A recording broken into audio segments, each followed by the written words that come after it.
Question number 5 की अगर हम बात कराएं तो यहाँ पर बोला जा रहा था एल्टीट्यूड। एल्टीट्यूड मतलब ऊंचाई को बोलते हैं altitude. Altitude of right angle triangle. आप लोगों को ये भी पता होगा कि राइट एंगल ट्राइंगल क्या होता है, क्लास 9th में आप लोगों को ये चीज बताई गई होगी। Is 7 centimetre less than it's base. तो सबसे पहले अगर हम राइट एंगल ट्राइंगल की बात कराएं तो राइट एंगल ट्राइंगल कुछ ये होता है।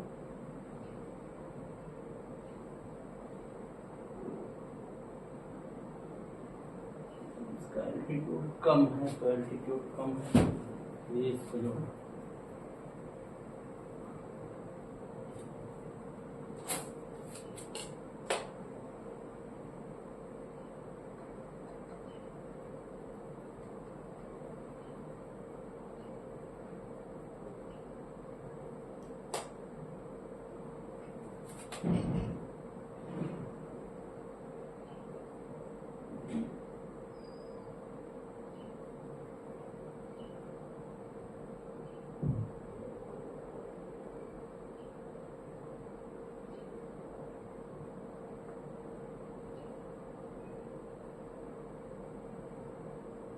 ये समझ लीजिए बन गया एक right angle triangle.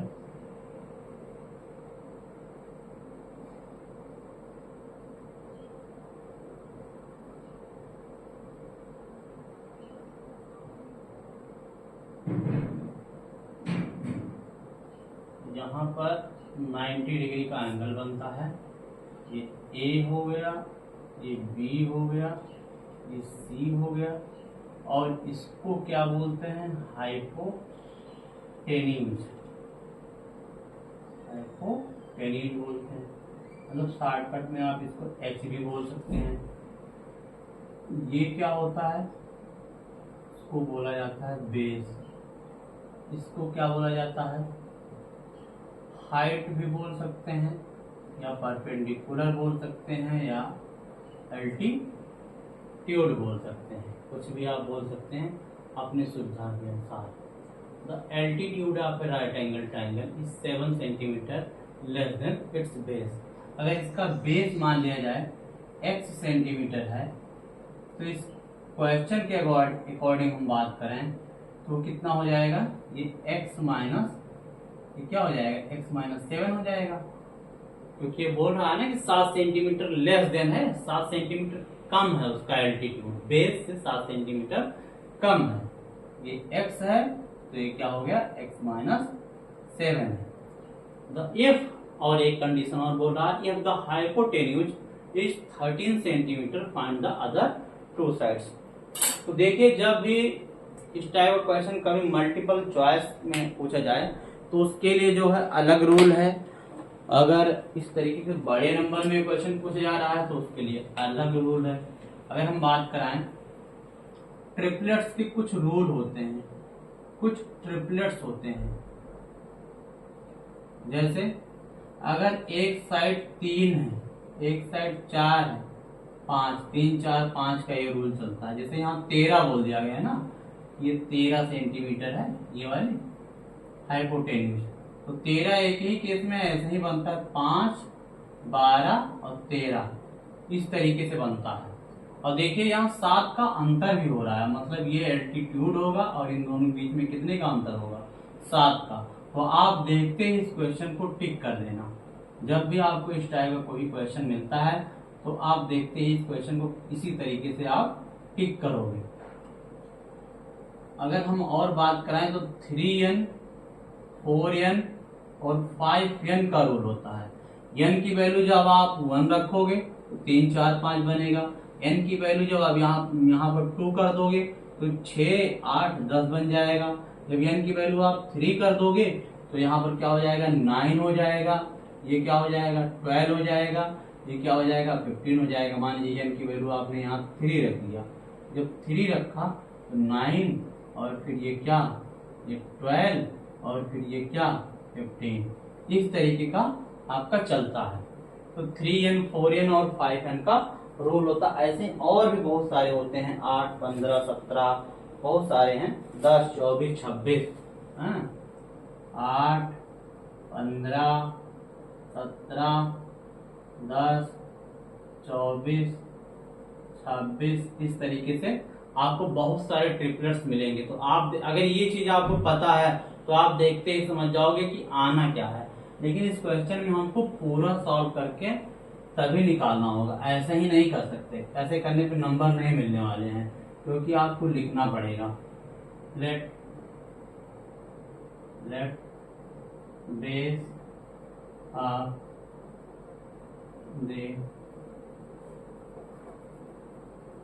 the given right angle triangle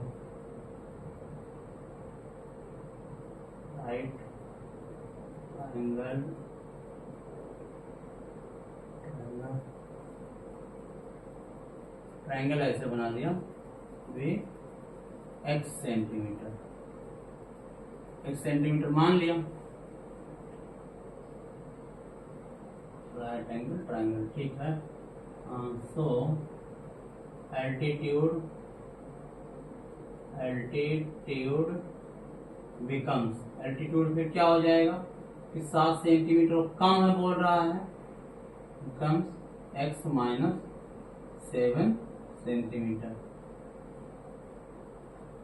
Also we know that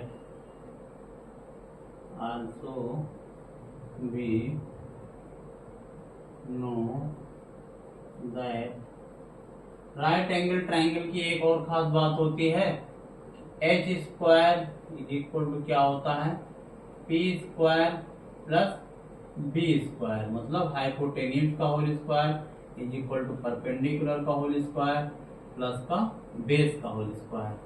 तो यहाँ से अगर हम बात करें हाइपोटेन्यूज क्या हमारा दे रखा है 13 का स्क्वायर बराबर परपेंडिकुलर हमारा या एल्टीट्यूड हमारा क्या निकला है x माइनस 7 का होल स्क्वायर प्लस बेस हम क्या मान के चले x का होल स्क्वायर। अब इसी को पूरा क्वाड्रेटिक इक्वेशन बनेगी, फिर उसको सॉल्व कराना होगा। यहाँ पर आ गया 169, यहाँ पर a माइनस बी का होल स्क्वायर लिखा, a को मानिए x स्क्वायर, फिर प्लस का बी स्क्वायर प्लस का बी स्क्वायर कराएंगे तो 49 हो जाएगा, माइनस का 2ab, तो 2 7 14 2, फिर a और b माइनस का 14x हो जाएगा। फिर यहाँ पर कितना आएगा x स्क्वायर आएगा।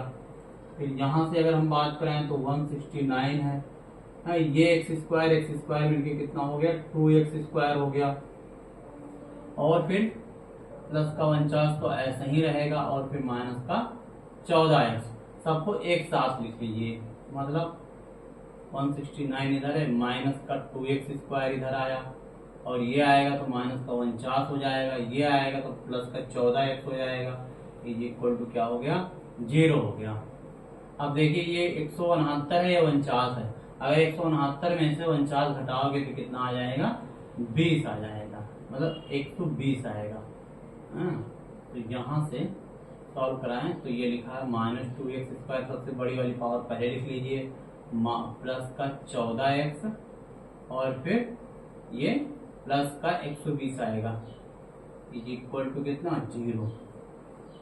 अब इसको माइनस से पूरे को मल्टीप्लाई करा लेते हैं तो ये क्या हो जाएगा प्लस का 2x स्क्वायर हो जाएगा, ये प्लस था तो ये माइनस हो गया, और फिर ये क्या हो जाएगा माइनस का 120 इक्वल टू 0। अब देखिए टू टोटल से कॉमन मिल रहा है आपको, तो टू टोटल से अगर बाहर कर दीजिए तो अंदर क्या हो जाएगा x स्क्वायर माइनस 7x, और फिर यहाँ पर बात कराएं तो ये क्या हो जाएगा 60 हो जाएगा, इक्वल टू 0।